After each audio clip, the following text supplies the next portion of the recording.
If, like me, you prefer eating than cleaning and you'd like to have a very clean kitchen, then what a great way not to spend lots of money on expensive products simply by using items you can find cheaply, like the vinegar and soda bicarbonate.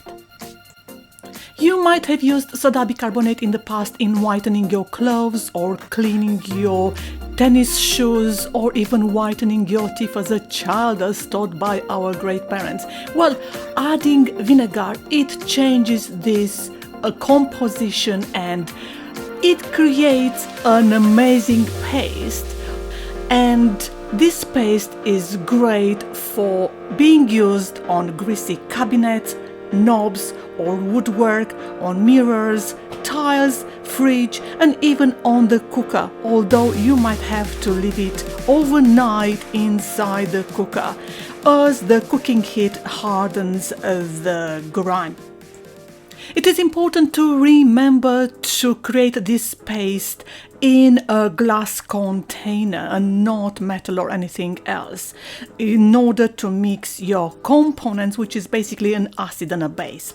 And I used 2 types of scouring pads of different abrasion, which is very important. I also had 3 types of brushes covering small to large areas.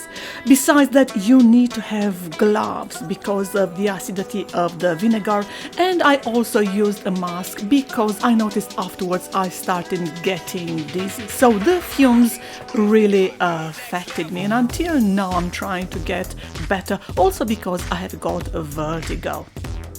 I was pleasantly surprised how fast this solution works. And if, say, the soda bicarbonate becomes a bit harder, you can always top it up with vinegar, whether it's 1 hour later or 24 hours later. So never throw this solution, which is going to get a bit hard. And look how beautifully it works even on the doorknobs. This is of wood and I love it. If I knew this, I would have done it many years ago.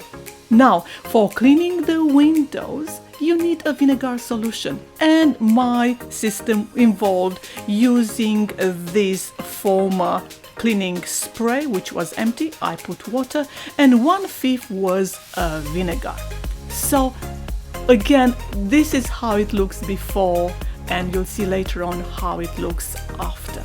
These windows are very old, so I tried my best. If I can achieve these results so fast, trust me, so can you on a newer glass and newer windows. I really love it. Having an extractor fan in the kitchen helps in the fight against grease. And what grease is in the kitchen, this is what mould and limescale is in the bathroom. To tackle this, of course, you need again these protection gloves, and if you want a mask.